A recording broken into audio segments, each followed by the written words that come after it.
Welcome to another Stack Supplement podcast interview, our first one for 2024. And here today I have, I'm going to say the man behind every formula for the past decade and a bit, 2 decades at MuscleTech. Getting there, 16 years. Yeah. Raza, welcome on. Great to have here, and likewise followed all your stuff since. I feel like you've been doing this since like 2010ish, or how long? Too long. I feel like it's not as long as you've been formulating, which makes me feel a little bit better. Like, hey, it's not that bad. Right. Yeah, we're gonna have some good discussion for sure. No, thanks for having me. You were early 2000s at IF8, right? Like, it was 08.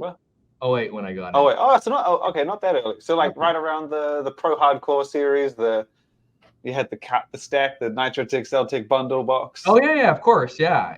Like you know why? So there was 08 when I got in. I mean like January 2008, right? Right when we got here into this amazing facility. So this is a really impressive building. So I got multiple labs in here. Of course, we've had you here. Incredible resources.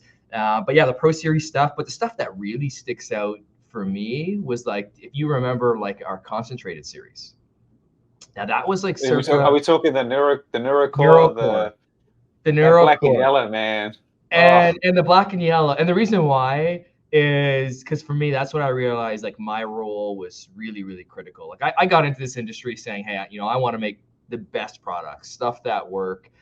But it was the concentrated series where we did the full disclosure. That was, again, we're working on around 2010, but like we kicked it off. It's great, the whole industry. Everybody does it now and everybody talks about it. But that's when we did it, and that's when it was like, okay, I was breaking down the formulas, everything in there for a reason, at the precise dose. Whether because that series, what was the name again? There was a name.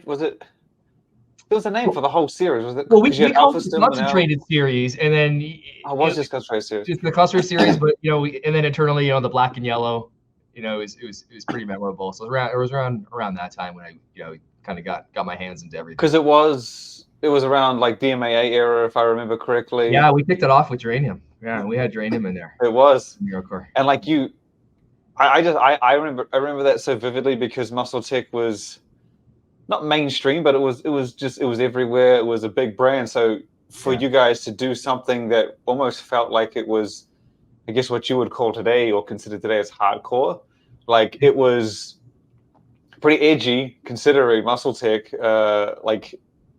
back then. And again, all of the supplements were like that. It wasn't just NeuroCore. You had, because there was a test booster in there, if I'm not mistaken. Yeah, that was where Alpha Test started. Yeah. And you had the fat burner. I just remember seeing the whole lineup when it was first kind of announced, and I was like, "Damn, dude, this is." And it had the vividly different look.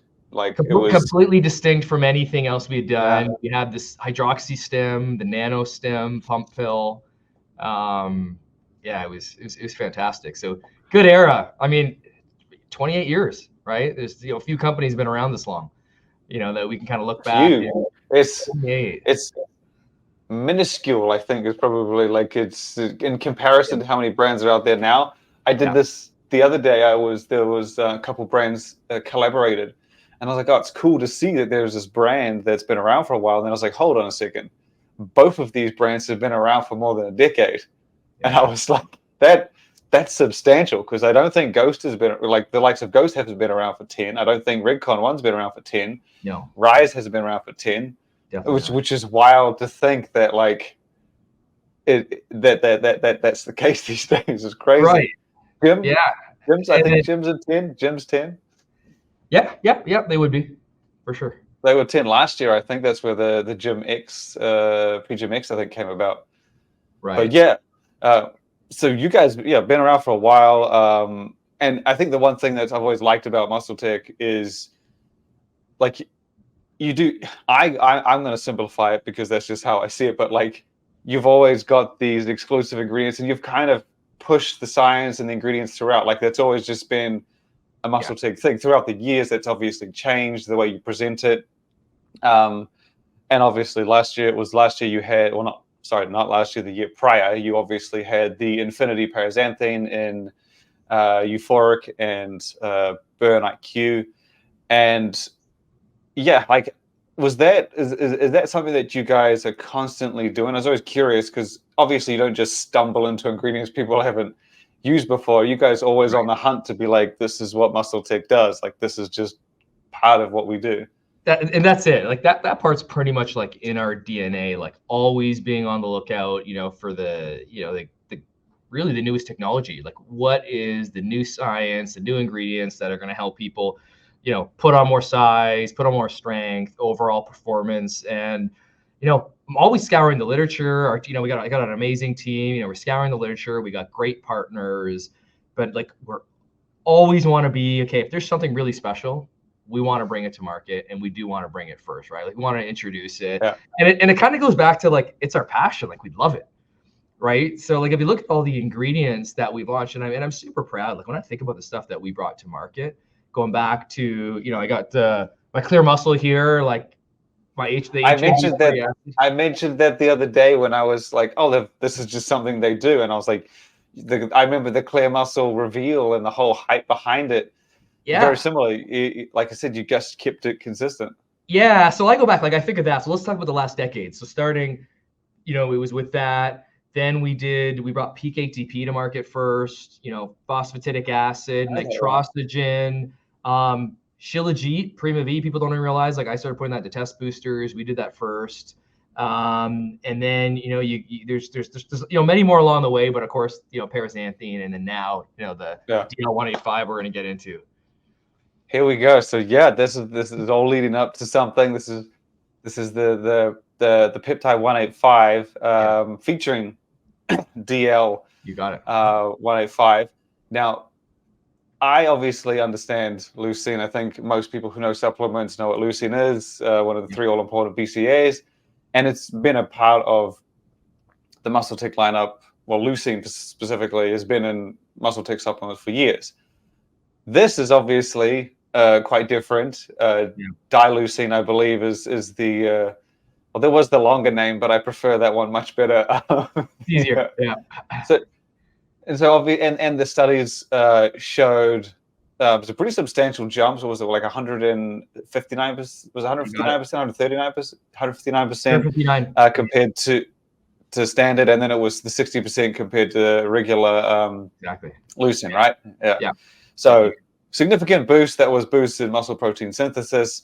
So do you mind sort of, or not do you mind? This is what we got you on here. I want to hear like a nice breakdown, a smarter minded breakdown of like how specifically this can help, and then more importantly, like what is that kind of leap and key differences from regular leucine, which is again what a lot of people in sports nutrition are familiar with. Yeah, excellent, for sure. I could jump into this. So like, I know you're going to have, an advanced group of listeners here. We're all familiar with, leucine. We all read the 6-page ads, probably the MuscleTech ads that we did, from the glory days. But like there's no doubt that leucine is the key anabolic trigger, right? Like whether you're getting it from protein, whether you're taking it on its own, or in BCAAs and EAAs, it's always been a critical component. And it has its place, but there are some limitations to leucine, and I'll get into that in a second. But really, what it comes down to is your body's always in turnover, right? Your muscles always turning over. Resistance exercise, hormones, diet, all have an impact on protein synthesis, and that includes the key amino acids. So you can be consuming protein. Consuming these free-form amino acids. If you take a lot of the free-form amino acids at once, they're actually competing with each other for absorption. So although there is a benefit, they're all competing through the same transporter. Protein, on the other hand, you basically have to break it down into the free-form amino acids and reassimilate it. Peptides and dipeptides, you have it's got a distinct PEP1 transporter in the intestines that actually it allows you to absorb these intact. Now, each dipeptide and tripeptide's kind of, I would say is independent. They're not always guaranteed to, provide, let's say, muscle protein protein synthesis benefits. But dileucine in particular was shown basically to be absorbed intact, peak leucine levels higher in the blood, And then, those numbers you threw out, maximize protein synthesis significantly greater over leucine and from baseline 159%. So super impressive. The other thing that got our attention, so I'm talking about this speed, like why is speed important? And, for those of you thinking, and, I've been a consumer for the longest time, so I think you got to think value, but at the same time, you got to think of, okay, well, why is this important? You can't just take more leucine. And the reason being is there's a pharmacokinetic component to this. This absorbs much faster.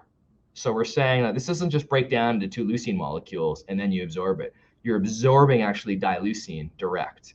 And then it peaks in the blood. You get greater levels of dileucine and leucine. So it's something that you can't just say like, hey, take 5 grams of leucine, take double the dose of leucine.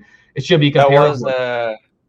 That was a comment someone said. They were like, "Oh, dileucine, like bonded leucine. I'll just take double." And I was like, I wouldn't. Much like you were saying, it seemed that it was more like the potential that you would get from the bonded is significantly greater, even if you were to double, triple the amount of leucine in it. That's it. You can't compare it to the peptide. The greater bioavailability, the greater uptake, and at the end of the day, the results. And we're seeing it, right? Like, so you got one clinical that we just talked about where we saw that we were looking at muscle protein synthesis. Then, we went and did our own study. So that's another thing. Like I was talking about, like, the importance to us is like science. Like, we also go and invest. So that's something that not everybody realizes. But, my team, we are running, I'd say the minimum 1 study, typically probably averaging about 2 studies a year. And then we're also collaborating with suppliers that we're spending the dollars. So whether we're doing it, at the MuscleTech Metabolism Sports Science Lab, here in Toronto, or we're collaborating with universities kind of throughout the globe, or, clinical research organizations. We're always doing it. So we're always looking at, hey, how can we advance the science? How can we substantiate what we're doing? And it's just part of like the quality, right? The quality that you can expect for us. And I think a lot of consumers probably take that for granted. They think everybody's doing it. everybody should have these great quality products, but they're not, right? And, at the end of the day, it's got to work. And how do you know? I think that's how you guys how makes it stand out. Like when you come out and you say, we got this study on this ingredient saying this, because there's no one else that I know. I mean, I know quite a few brands, but like you were saying, I don't know of anyone else who does this on a regular basis. So the consumers aren't used to seeing this product has this study back in it for this, this, and this. And so when you come out with these bold, like proven claims, right? I think it's either like they either like, holy shit, this is fantastic, or they're just not used to seeing it and it's very foreign to them, and they're like, well, just seems strange. Like, but it is like, if you've known MuscleTech throughout the years, this is, and as you must said, it's a passion of yours. Like it's just, that's just what MuscleTech does. And like I said, I don't think there are many, let's just put it, none come to mind that I know, like, oh, so-and-so is doing the study. Like, they just, that's just been something MuscleTech's reliably done. And regardless, I think, regardless of the ingredient, regardless of however you've gone, that's just something that I'm from what I know, you've always just stuck to as a brand. Yeah, absolutely. And I'm really proud of that. I mean, that's why I've always said, I've kind of got the best job. I get, not only do I get access to all these different ingredients, I've got to figure out the plan. Okay, is science strong enough that we could launch something? And if it's not, do we need to go and study this, collaborate it, or expand the research? And then that, I mean, our job's never done. You got to keep advancing, and that's why I'm always looking for the next ingredient, and then thinking about, okay, where do we go from here? Where do we? So even though we partner with great suppliers, you've done some research, and that is something that's kind of mandatory for us. But then we take it a step further, and now I'm what I can say. So here's the peptide 185. So super pumped about this. It's been a long time in the making, but we went a step further. And what I wanted to expand on is not only did we try it, that it was studied alone, showing increases in muscle protein synthesis, but when you combined it with EAAs, the additional amino acids that you need, the results were like remarkable. Like they were literally off the charts. I had never seen any type of like protein synthesis ratings like that. Now we use a different model, so we did a tracer model. So we studied this at the University of Toronto, and essentially what you're doing is you give this leucine tracer and you're monitoring leucine retention by also assessing like the CO2 in the breath. So I'd say like it's the gold standard outside of like the muscle, actually measuring in the muscle. And you know, we were able to see like 7.5x greater protein synthesis. Like I just haven't seen that before. And you know, again, it's not necessarily like that's a massive number. And hey, it's a great marketing claim, but at the end of the day, like it's what we're showing is it works. And you got multiple studies, and you got to try it, right? Like I want people to try it for themselves, and it doesn't matter what you're taking. You need amino acids, and you need to amplify muscle protein synthesis, right? To put is the about the EAA thing that was going to be a question I was going to ask was, is there like potential to obviously execute it in a combined product, whether it be EAAs, BCAAs, because obviously it has a premium price point. As you'd expect with any kind of high-grade ingredient like this.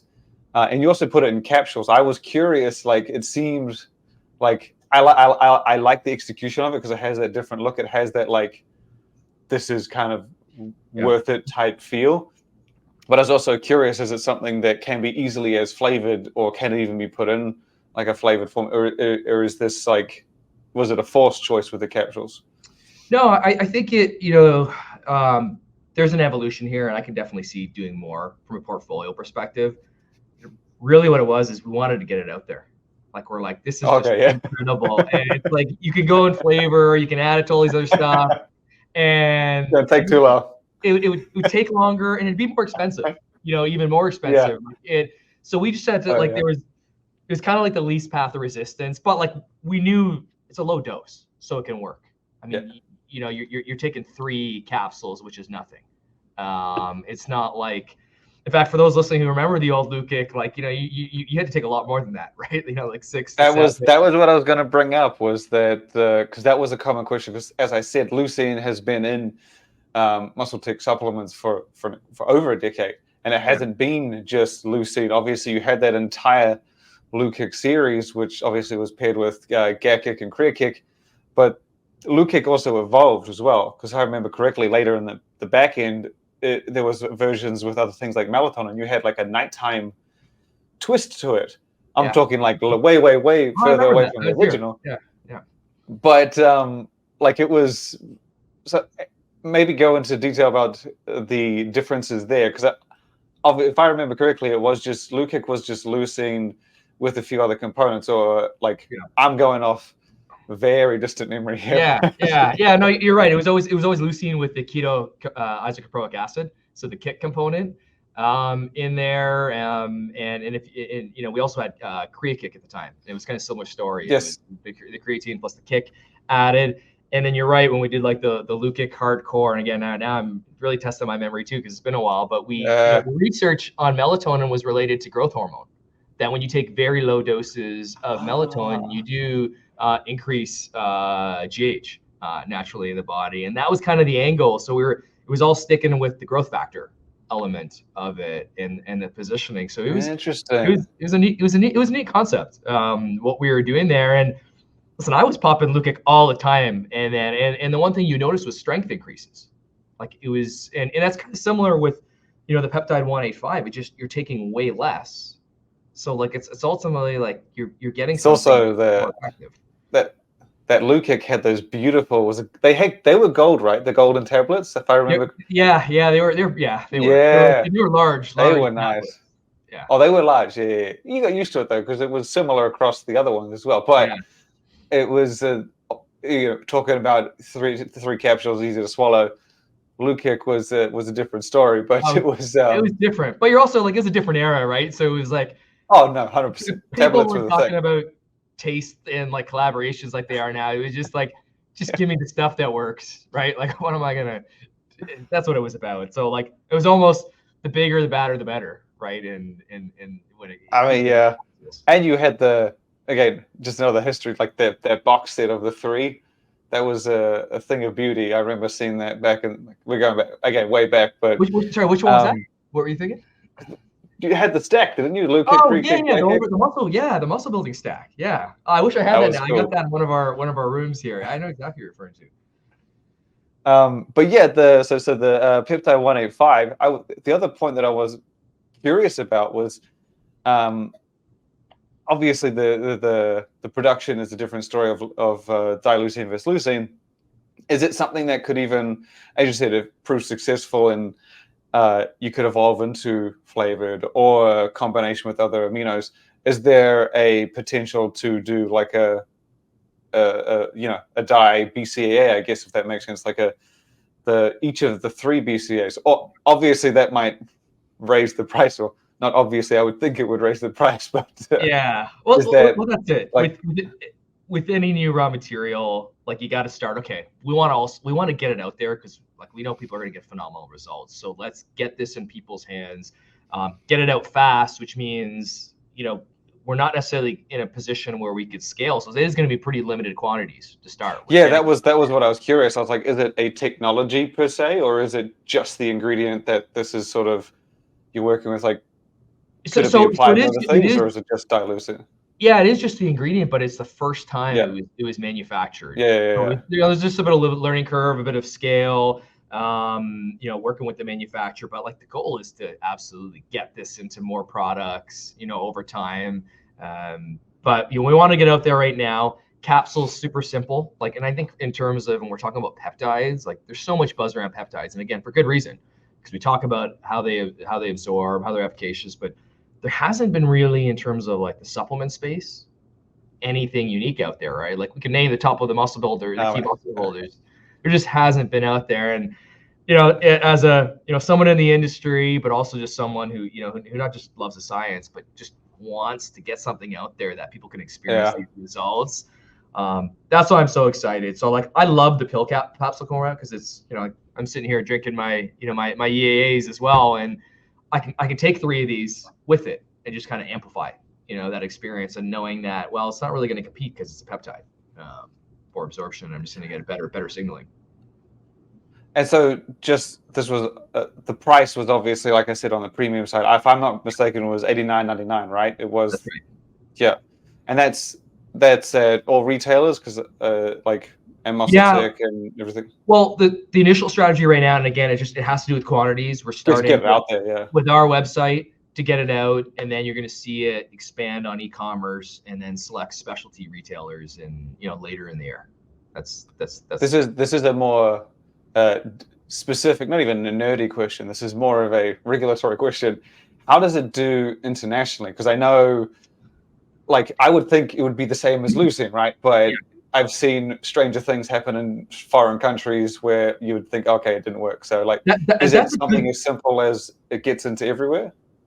Not as simple as that. Not getting into everywhere. Okay. It was pretty straightforward for the U.S. We're kind of basically definitely not as many roadblocks as if it's a completely new compound that didn't exist in nature, because this does exist in protein. Both in plant and animal proteins, dairy, milk, super small quantities. Like, give you an example, you'd need 160 grams of whey protein, so I wouldn't recommend trying to get it that way. I mean, there's nothing wrong with taking 160 grams of protein, but you're not going to get enough dileucine to really have the effect. So that does simplify the process internationally, but each market's still kind of unique in terms of just what the approval process. So we're going through that right now. We are a global company, in over 100 countries. Yeah, that was the purpose. Yeah, because I know that generally customs if you ship it in, customs will just look at it. Hey, it says leucine. I know this. Whatever, come on through. But obviously, being on shelves in the country like yourselves, and you're importing pallets at a time, that tends to draw a little more scrutiny and questions and competitors and all that stuff. So I was curious if it was as simple as that, but no, it is. I think it's important to know, especially since, you guys are famously in, I believe, Scott tells me 160 countries, I believe I'm sure it's probably gone up now, or it's always floating in that, 140 to 160. He's probably more accurate than I am. He probably knows. Yeah, he's probably got the commercial finger on the pulse. Yeah. Absolutely. No, well, I mean, I think that'll wrap it up for the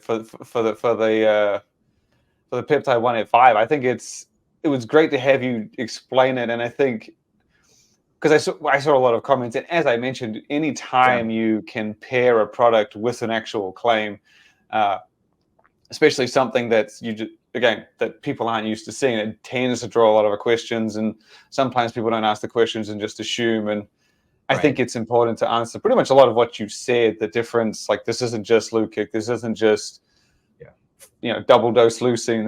This isn't just 160 grams of whey protein. Like, this is like very much explained there. And there's a key point. And I actually mentioned this to Scott, was that like MuscleTech didn't always have the giant selection that you do these days, but you have obviously EAAs by itself, you got BCAAs by itself, you've got these ingredients for the alternatives. So I love how it's like, if you want to try something to push those limits, here's Peptide 1A5. It's and you can, like you said, you can seamlessly add it to, I would assume, absolutely anything you sell under the MuscleTech banner. Yeah, that's exactly it. And I think, not everyone's gonna be able to buy multiple supplements, but for those you can, like, I love taking it, with even like protein. Like, I'm taking it first thing in the morning. I'm taking 3 capsules, and then I take, protein after, trying to bookend my day in terms of the amount of protein, because, the more protein, the better, clearly. But I just find that works really well for me, because then you remember it. And, even on a personal level, like, I got young kids. I didn't have as much time to train, and I still train, but I want to get the best results. And, and over time, it's like, how do you hold on to muscle? How do you maintain that strength and continue to progress? And, I'm on a personal level, after all these years of trying these different things, there's things I've tried that haven't worked for me. And then there's things where I've found I've been really great responders. I've responded really well to the HMB free acid in terms of helping with body composition, recovery. And then with this, I am seeing some muscle growth again, but mostly strength. Like, even when just doing, I was assessing like certain, dumbbell exercises, whether it's like, dumbbell press, incline press with dumbbells, just the way I was, the biggest sign I was getting stronger was my form was getting better at certain weights. Yeah. Muscles are more stable. I always like it when you, you put them on your knees and then you roll back and you're like, the first rep, you're like, hey, this was lighter than I thought. Good feeling. Yes. So, and like, you just confidently knock out the reps. You're like, man, even if I didn't do as many, or if I did less, I felt pretty good doing that. Like, exactly. Better strength. There you go. Right, better strength, and then over time that compounds, and like, the research is showing impressive stuff. So, like, I have no doubt people are going to get great results. So now I want to get it out there, and I'm just looking to hear the buzz. Once everyone gets their hands on it.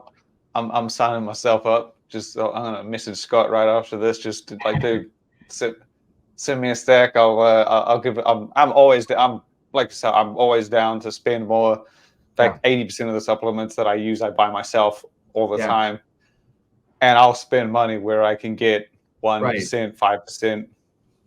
God forbid 5%, but I'll take 1% any day of the week. Yeah, exactly. So, okay, I can't wait to hear your feedback. Okay, we got you. We're gonna get you covered. No, sounds good. Well, yeah, thanks for coming on, and hopefully everyone took in a little more than a little bit of a learning experience. I hope so. Yeah, no, appreciate it. No, thanks for having me, and look forward to talking more about sort of the feedback and the results that we get from yourself and others out there.